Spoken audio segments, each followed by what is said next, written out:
Thank you, Julie. Lawmakers are on a 2-week recess, and when they return in April, members of the House and Senate face more challenges in the form of major immigration, the budget, gun violence legislation. The list goes on and on. Joining us now, Jonathan Strong, who covers the House for Roll Call. Good morning. I'm happy to see you today. Oh, yeah. Good to see you. I was thinking, Jonathan cannot make it in here today, but it's not that bad. Thanks for being here. Let's talk about the work that faces Congress when they return. Sure. And the fact that they're on a 2-week recess. I don't know, right. that makes me a little crazy. Yeah, no, they just came out of 4 straight weeks of session, and it's kind of good news and bad news. On the one hand, the Senate did a budget for the first time in 4 years. Right. So it's kind of like the movie What About Bob?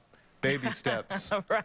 Okay. All right. And on the other hand, there's really not a whole lot else going on now. We've got this pressing agenda going forward on 2 big issues, immigration and gun control. Now, you know, whether we see those end up in a law that's signed by the president is, you know, let's not get ahead of ourselves. Right. Today. Baby steps once again.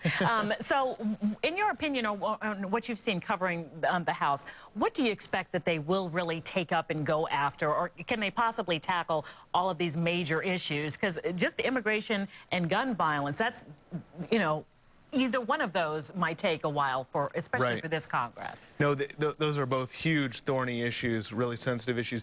The one that is likely to see action in the House, where the Republicans are in control, is immigration. And there's a group of bipartisan members who are negotiating behind the scenes. They've been working for years, and they're really pretty close to coming out with the the proposal that they've agreed to behind the scenes. Nobody's seen it yet, and we don't know, whether most people in the House will receive it and accept it or not. The other thing that's coming up pretty soon is there's another debt ceiling increase we're going to have to do, so we're going to have another round of these budget spending standoffs. Okay. Speaking of that budget, Senate Majority Leader Harry Reid wanted the Senate to basically go after just a couple of issues, because I would imagine, especially after all this time, many little items in there that need to be gone through, item by item by item. How do you think that Harry Reid will sort of pare down the items in the budget?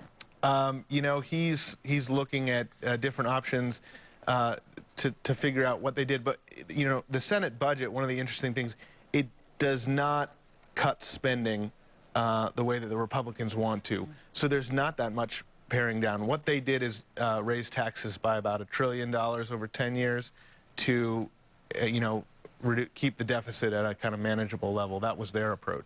Okay.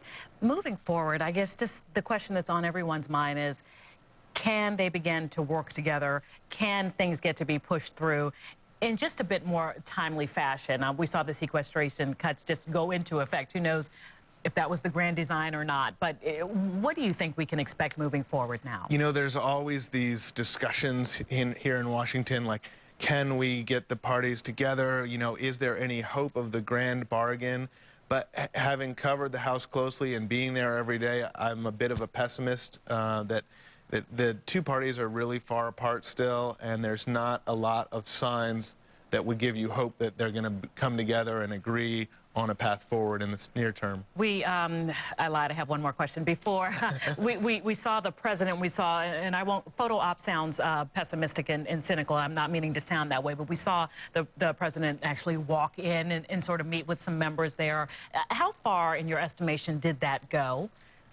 Not very. Too far. The Republicans were kind of convinced this was a setup.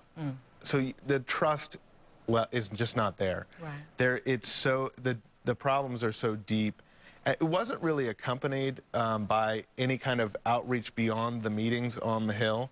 It seemed to be something more of a symbol for the public than it was a real effort to reach out.